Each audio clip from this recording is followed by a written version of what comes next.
Welcome to the intersection of technology, cybersecurity, and society. Welcome to ITSP Magazine Podcast Radio. You're about to listen to an episode of Tech Done Different podcast with Ted Harrington.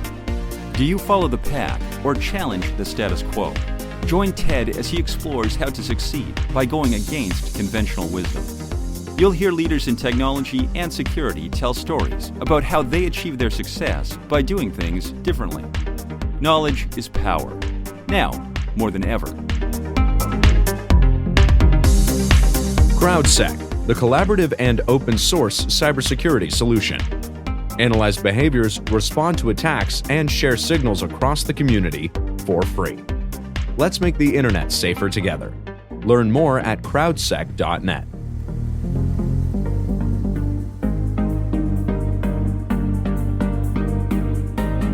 Welcome, everybody, to another episode of Tech Done Different. As always, I'm your host, Ted Harrington, and with me here today is my special guest, Emad Georgy, the CTO of Georgy Technology Leadership. Emad, thanks for being on the show. Hey, man, it's a pleasure to be here. Excited. Yeah. Those of us who are listening can't see it, but those who are watching can. You are wearing an epic Zelda t-shirt right now. I mean, legend. Gotta represent, man. Every time I wear it, I get comments outdoors, so it's a good thing. Yeah, it's like you're touching the nostalgia that everybody has, right? Everybody has such a positive memory of that game. I used to walk a mile and a half to my friend's house just to play the original. I didn't have a Nintendo, so yeah. That's dedication right there. That is. Yes. Well, I wanted to have you on the show so we could talk about leadership in tech. I mean, certainly that's, one of the core audiences we have here with the show who we're trying to serve. That's who you serve in your consulting business as well. And that's right. You said this thing to me the other day that I thought was really interesting, and I'd like you to explain it. You said, this was you speaking, you said, my mission on earth is to grow better leaders in tech. And I thought that was both powerful as well as so simple to understand. But maybe you could walk me through, what do you mean by that? And what's your viewpoint on that mission and why it matters? Yeah, I love the question. So my entire career has been dedicated to scaling technology teams. And even as a developer, early on in my career, I always wanted to figure out, why do some teams work? Why am I on some teams where I am totally jazzed to come to work and to build stuff and it's just flowing? And why on some other teams, I've had some of the worst experiences and the worst bosses? I was always fascinated with it, always fascinated with leadership development. What does it mean? And I really didn't buy into the quote unquote soft stuff. There's a lot of material out there, get better at accountability, get this, get that. But as an engineer, is there a way I can apply engineering practices to actually becoming a better leader? And so it was a personal commitment of mine that I always wanted to be the best leader possible. I wanted to be on a team where people 10 years later still remembered, 20 years later, so remember that time we did this amazing project, and I'm fortunate enough that today I still talk to folks that worked for me 20, 25 years ago, say, hey, you were the best boss I ever had. And that's not tooting my own horn. That's just the dynamic we created where you create something that's bigger than yourself, right? So I started thinking really through that. And my passion, even though still work in tech, still code, still help scale architecture, we still do a lot of that work in our firm. It's not enough. You got to also figure out how to scale leadership. And I do believe the one remaining technology advantage for technology teams is the quality of their leadership. And so I believe that my personal mission on this earth is to grow better leaders in technology. And when you think about it, there's no baseline. People don't know how to become a better leader. How do I get to the next level? What does it mean to be a good CTO? Nobody knows. Everyone has a different definition, right? So I've dedicated my work to a lot of that. And do you think that there is a distinction between leadership in technology versus leadership in other disciplines? I mean, certainly there's commonalities, but you're focusing on this type of leader. Why is that, and how is it different? Yeah, a couple reasons. One's more of a defensive reason, one's an offensive reason. I think defensively, let's be honest, we have some of the worst leaders in our industry historically.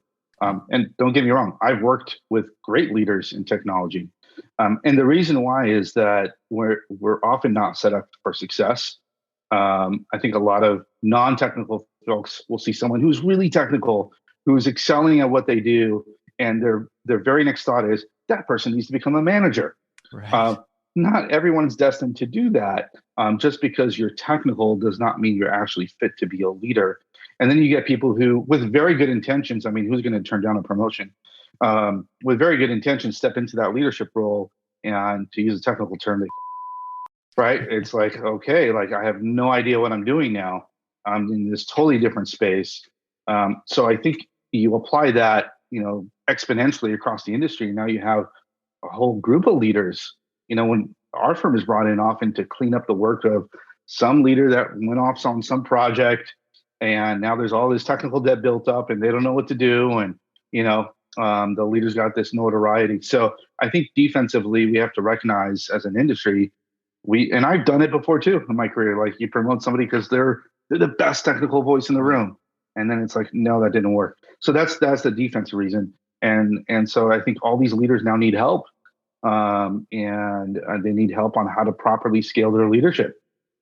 I think offensively, you look about the executive team and the boardroom.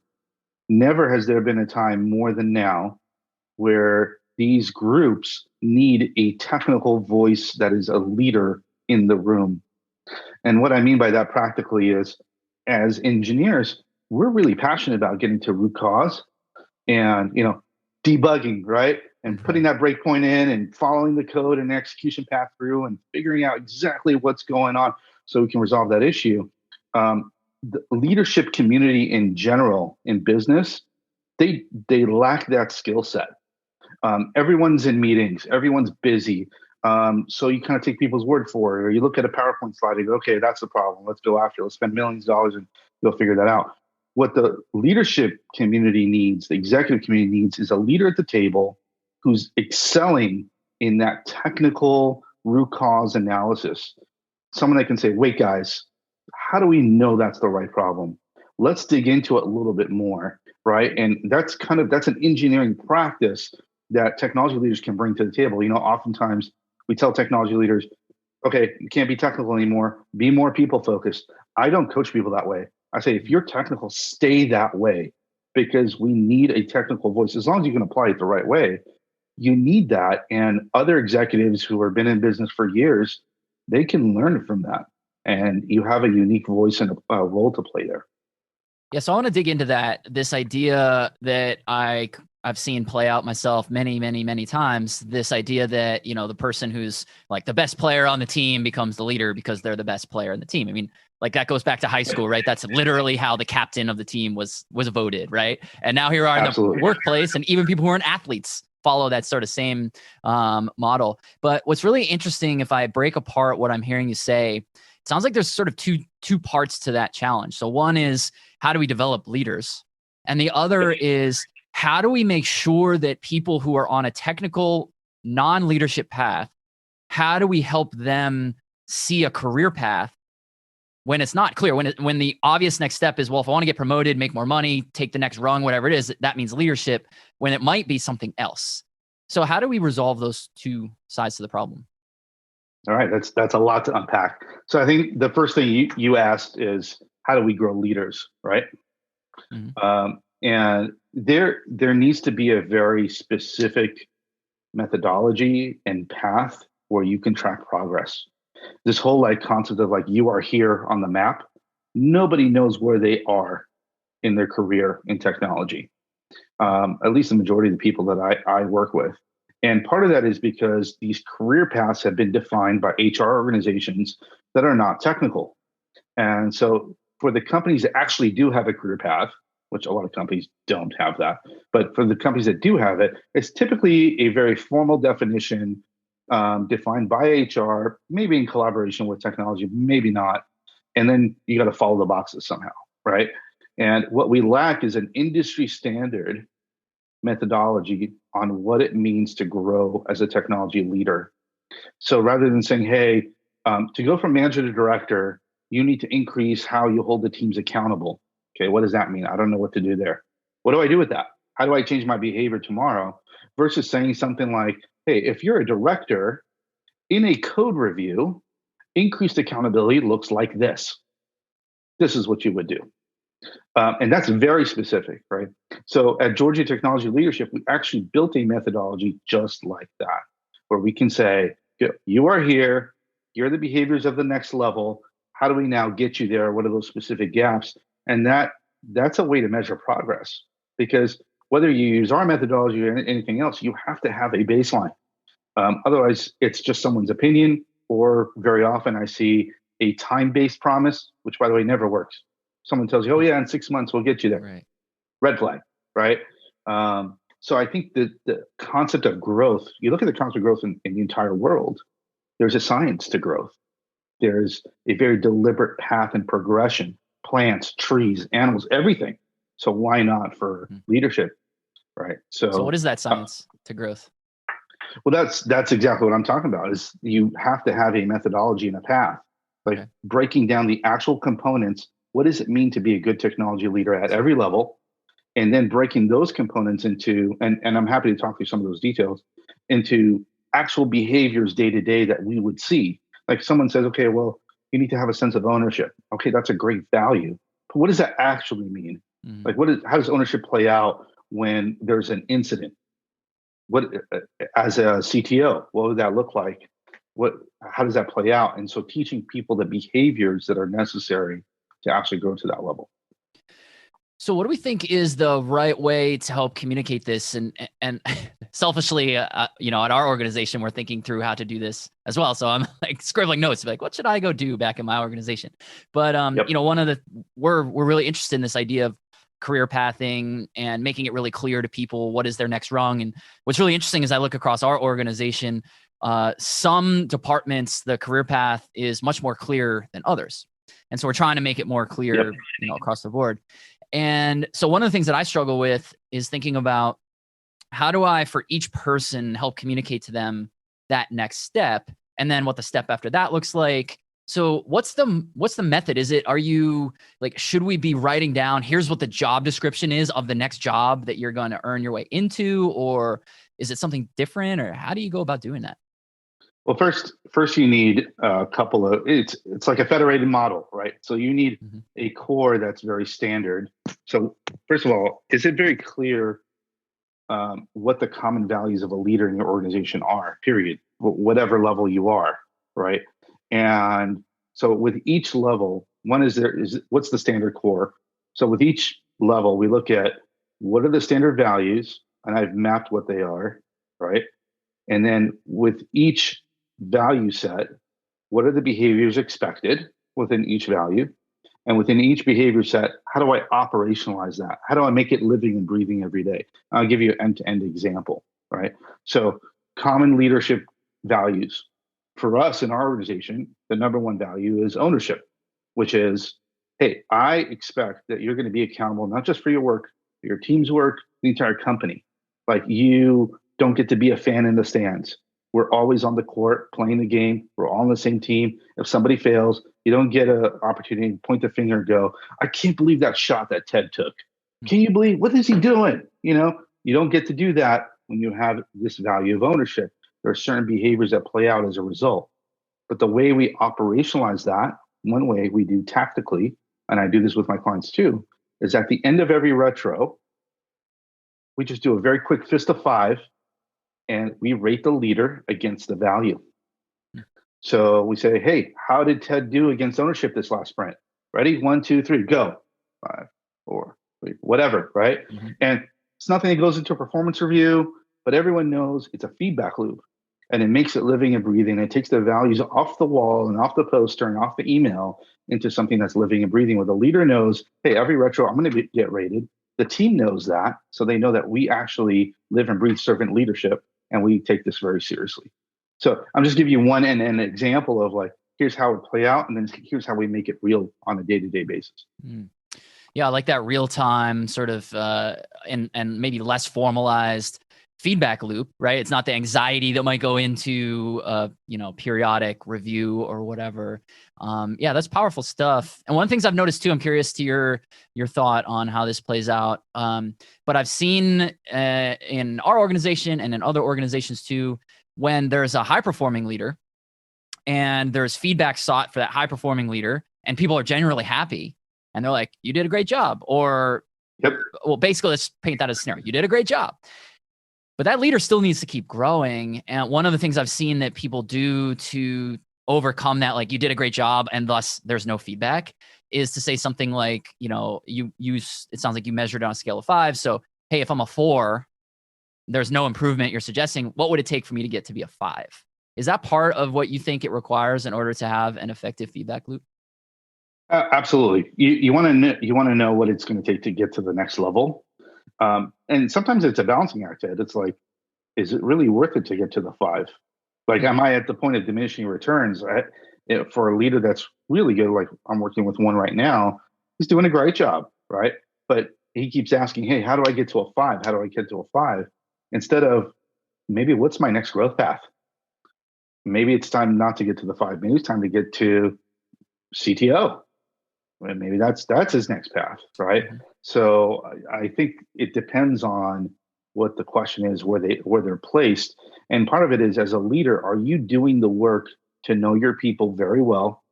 Where you're coaching them through very specific situations. You're seeing how it plays out. Where are they a 4? And where sometimes they might be a 5 in some situations, right? But are you doing that work to know that, and then to know the opportunities in the organization, and then be able to match the two and go, okay, I think you'd be fit here. I think this is the next uncomfortable spot for you. Let's go try that out, right? Yeah, I love that idea of constantly pushing ourselves and especially growing leaders into these areas of discomfort, because that's, you're only going to grow where you're uncomfortable. So that's right. Would the argument then be that anytime a leader reaches a 4 out of 5 rating, that's the time to say, and it's time to kick your butt into the next, even if you want to get 5 out of 5, like that is not what you're going to start growing in? Or is that oversimplifying the way to think about it? There's a lot to it. I believe that you never wait till that time to talk about the next level. And I learned that lesson early in my career. I was a developer. I was working for a pretty big company, and they had a mentoring program, right? I had a mentor who was older, experienced executive, and we had our first mentoring session, her and I. And, I'm developing all day, all night. I'm happy. I don't want to grow. I had no concept of that. And she sort of said, hey, okay, so what's your next step? And I'm like, I don't know, keep coding, and then she pushed. And so just to kind of satisfy her, I said, well, maybe I'll be a manager one day. Yeah, I didn't really believe that. And I never forgot, like, without flinching. This moment was like 30 years ago. I never forgot it. Without flinching, she looked at me and she said, why not CTO? And I was like, oh yeah, what? Like it blew my mind, and I had the opportunity to reconnect with her recently and thank her because it made me start thinking, like, I am thinking too small right now. Mm-hmm. And so if she had waited till I was a 4, I probably wouldn't have had such a powerful experience. So I think as a leader, you also have to have a vision for your people to guide them, to push them and help them to dream. Hey, you could do even more than you think. Check this out. And then it's up to them, obviously, to respond and to pursue that path. But I never forgot that lesson. That's a really powerful story. I love I felt like I was there in the room with you, having that moment. So that was, thank you for sharing that. That was really cool. So how should a leader who's responsible for growing more leaders, how should this person think about allocation of their time? And let me ask the question maybe slightly differently. In the assumption baked into that question is that a leader should not be applying their time evenly to everybody, because low performers, that same amount of time is going to not produce the same result as if you invest that time in a high performer. That's my belief. And so I guess first question is whether or not you agree with that. But if that's true, and we should be focusing our efforts where the return will be highest on the highest performing leaders, how do we determine that? So I guess 2 questions. 1, do you agree with the way I just laid it out? Yes or no, and obviously feel free to disagree. And then 2, if that's true, how do we think about it? Yeah, I'm going to give you a bit of a paradox. I'm really passionate about this particular question. So you always start with at least half your time on people. That's my rule of thumb. And we do this exercise, by the way, it was done for me early in my career too, where everybody you talk to says, of course I value people. I spend lots of time with people. I actually have them measure their calendar for a week. So everyone I talk to says, of course I value people. And then you like look at the actual allocation of time, you find, oh, I only spend about 10% of my week on people. Yeah. Oh, okay. So how are you going to get growth out of that? You put 10% to anything in the world, they're not going to grow tangibly. Nothing's going to grow like that. So it's got to be at least 50%.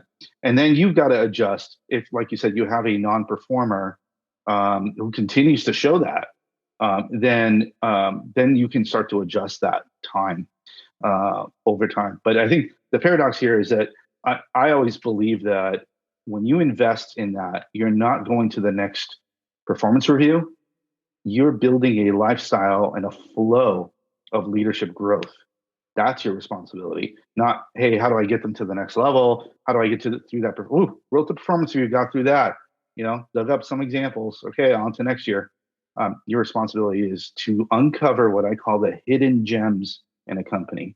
And the hidden gems are people, could be code assets too, that have been discounted, that haven't been put in the right positions. I mean, I cherish the parts of my career where we didn't add a single person to the team, and that team was low performing, and we did some incredible, just being able to change things, change environment variables, dig into what their talents are, what the blockers are. But that only comes with investing that time, that half the time.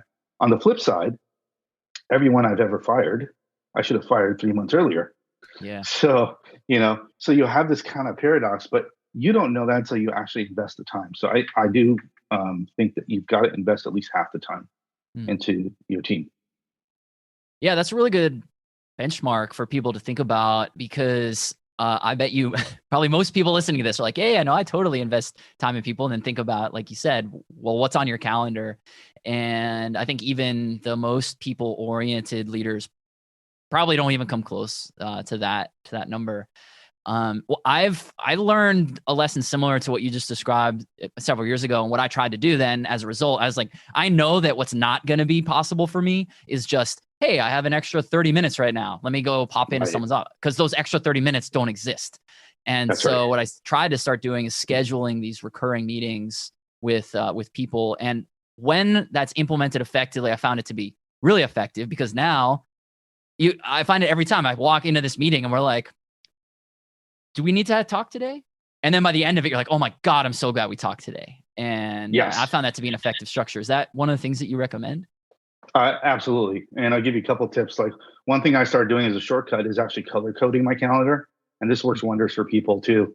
So that I don't actually have to analyze my calendar on a week-to-week basis. I know that green is people. I see how much green there is in the week. And I'm like, okay, I'm not spending enough time on people. Let me adjust that. Right. The other thing is that this happens maybe subconsciously or maybe not, but a lot of technology leaders I work with start to value managing up more than growing leaders on their team. So CEOs demanding time.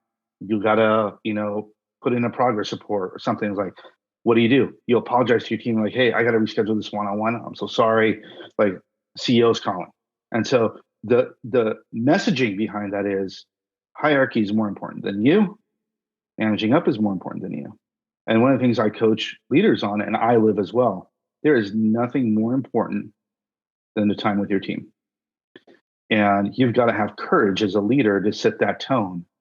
By the way, I've seen people work on the other side of this, where they tell the CEO, hey, listen, I've set the tone with my team. People come first. I cannot reschedule one-on-ones. I'm happy to reschedule with you. And it's fine. People are afraid they're going to get fired, or people are going to look on it. It's actually the opposite. People look at you like, wow, this guy stands up for his values, right? And your team is going to so appreciate it. So one of the rules of thumb is when a one-on-one schedule, when you have time scheduled, nothing supersedes it. Of course, there's an exception here or there. You got a P0, whatever it is, but nothing supersedes that, not even the CEO. Yeah. I love it. I was sort of putting myself in that circumstance of, if someone were to come to me and say, no, I can't reschedule this 1v1 I have with somebody else. Sorry, Ted. How I would react to that. And it was exactly what you said. I'd be like, hell yeah. I'm so glad you said that. You go. That's the exact right decision. Yeah. I would definitely not be like, okay, well, you're fired. Like, of course that would be the opposite. Right. But people have that fear. people have that fear. They're like, oh my God, I can't say that because then what are they going to think? They're going to think I'm not doing good work or I'm not being productive somehow or whatever it is. Yeah. You brought up this issue before about firing too late and how that's sort of a paradox with the investment of time to really untap, or uncork someone's potential. I think this is, as a leader, definitely one of my severe deficiencies is I hold on to people way too long because I'm just like this eternal optimist. And I'm like, we'll get there. We'll get like a little more coaching, a little more opportunity. What am I not doing? How should leaders think about that challenge? I mean, even the way you said it, like 3 months too long, I'm usually like 6 months, maybe 9 months too long sometimes. I was being nice. How do you keep it so short? Like, how should we think about this? Well, first and foremost, there's a lot of lessons here I'll unpack. So first and foremost, your values have to be clear. Your standards of what makes someone a good team member or a good leader have to be clear, right? And if it's clear, then when you make that decision, first of all, they're making the decision for you. You're not making the decision to fire anybody. I believe the team member makes the decision for themselves. You just happen to be there to hold that accountable. And if the standards are clear, like on a sports team, right? Stats are clear every game. You know who's not having a good season because the standards are clear and all the other team members know that you're not having a good season. It's just truth. It doesn't have to wait for the coach to say something or a reporter or anything like that. So you want to get to a place in your culture where it's just clear. It stands out. What you don't want is those things to be hidden. There's a lot of team cultures where lack of performance is hidden, and that's not good. And so we focus on how do you bring that to the surface, right? So that's the first step. And that's your responsibility as a leader. And I'm the same way, by the way. I want to give people a chance right down to the last day, but having been through it, but it's never gotten easier for me letting people go, by the way, over the years. But I learned too that we're actually doing them a favor. Yeah. So in a lot of cases, I've seen folks that it's just not working and they don't have the courage to go or whatever reason there is. And they need a new start. And sometimes they need that as hard as it is. But more importantly, you are a steward of your team culture. And when you have one toxic person in there that's ruining the culture, you're sending the message that this team culture is actually not important to me. Right. There's, people actually get proud of something that you stand up for. If you don't stand up for something, then people are just kind of looking around like, okay, well, why am I working my ass off here then? Right. You don't want that, right? So you have to be first and foremost a steward of the team culture. And if somebody's going against that and you hold them accountable, you're saying this thing is living and breathing, right? So, and that's why I say it could have happened sooner. I think people give chances because they personalize it. Like, I'm not doing a good job as a leader. I'm failing that person somehow or whatever it might be. But if your standards are clear, it's their actions that are putting you in that situation. So how should a leader communicate when there's that type of separation? We've certainly run into that over the years where there's, a very high performer, but who's maybe not a good culture fit. And so for that reason, like we're slow to separate. And then once we do separate, now we struggle with this because we want to make a point out of it to everybody to say like, hey, that person that we just separated with, here's why that matters. But on the other hand, you're like, should we really be talking company-wide about personnel issues like that? Both not just legally, but also like, I don't know, the ethics of it feel weird. How should a leader think about that when that type of situation arises? Yeah, a lot of people think of it like, when you discipline your kid, you're like, I'm going to do it in front of all the other kids so they know like this is wrong. Yeah. I don't buy into that. So, and the reason why is, again, if your leadership standards are clear, your team culture is clear to everybody in terms of what does it take to be high performing on a daily basis. You don't need to make an example out of it. People just know. If you let that person go, they're like, yep, knew that. I've been seeing that for a couple of weeks now.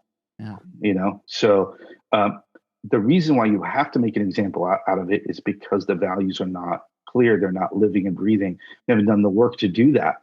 So now you get this big event that's about to happen. we're going to terminate someone, and we focus on what? The communication plan. How are we going to talk about this team? Okay, we're going to send an email out there. We're going to have a conference call. We're going to do this. And then, it's like, we should already be communicating all that, I do believe, though, in send-offs that are respectful. Yeah. And, I think that's important, because even if it's clear that someone does not belong on the team and you're going to let them go, your high performers are watching how you depart somebody. Mm-hmm. Because they're going to be like, hey, maybe that's going to be me one day. Like, are our values in action just when things are good, or do they continue to be consistent when things are uncomfortable? Well, as we wrap up here, I'd love to get your, the takeaways for people on this idea of defining our leadership standards. So if you were going to, sit down with a member of our audience today and say, okay, you need to define your leadership standards. Here's how you do it. What would you say? Yep. Oh man, that's a whole nother conversation altogether. So like I said, we have a model and methodology around this, but very quickly, we talked about the value of ownership as a leader, right? You're a problem solver, not a problem reporter. You focus on problem solving. And to me, culture is just the stories that you tell every day. Spend your day bitching and moaning. That's your contribution to the culture. So this sense of ownership is about, I have a personal contribution to the culture and to how we solve problems and make decisions. The second is, you got to have an engineering mindset. Like on technology teams, I don't believe in opinions. Opinions don't belong around the table. Opinions belong at the bar after work. Philosophies don't belong around the table. You don't say, hey, I read an article about this cool thing. You say, I read an article about this cool thing and I went and tried it and I POC'd it. Let me show you the results. And I've thought about how we could apply it. Let me walk you through that. Anytime someone brings something up and says, oh, I don't think that's going to work. I'm like, really? Can you show me on the screen? 99% of the time, people can't show it. Mm-hmm. So part of I think one of the required values of an engineering leader is that you can show it. You focus on the engineering. You focus on the technical competence. Not, I don't know how many teams that I've worked with where somebody just says, well, that'll never work. And then people spin up all these meetings to try to convince the person. Like, you don't have to convince the person. They just said some words, which are meaningless. And until they can prove something, we're not going to take any action because our team's capacity is precious, right? So there's this concept of saying, prove it, and being okay that everyone's got to prove it. Anyway, so those are a couple, but there's a couple more. Yeah, I love it, man. That's really, really powerful stuff. You got the wheels going a mile a minute for me right now. So I'm going to go back to our organization and implement a lot of these ideas. So thank you so much for being on the show. You were, the insights you provided are so powerful, not just for me, although I'm going to benefit certainly, but all of our audience. So thank you. This has been great. Anytime, Ted. Love what you're doing. Awesome. If you guys want to learn more about what Emad's up to or request to appear on the show yourself, just head over to tedharrington.com/podcast, and we'll catch you next time. CrowdSec, the collaborative and open source cybersecurity solution. Analyze behaviors, respond to attacks, and share signals across the community for free. Let's make the internet safer together. Learn more at crowdsec.net. We hope you enjoyed this episode of Tech Done Different podcast with Ted Harrington. If you learned something new and this conversation made you think, then share itspmagazine.com with your friends, family, and colleagues. If you represent a company and wish to associate your brand with our conversations, sponsor one or more of our podcast channels. We hope you will come back for more stories and follow us on our journey. You can always find us at the intersection of technology, cybersecurity, and society.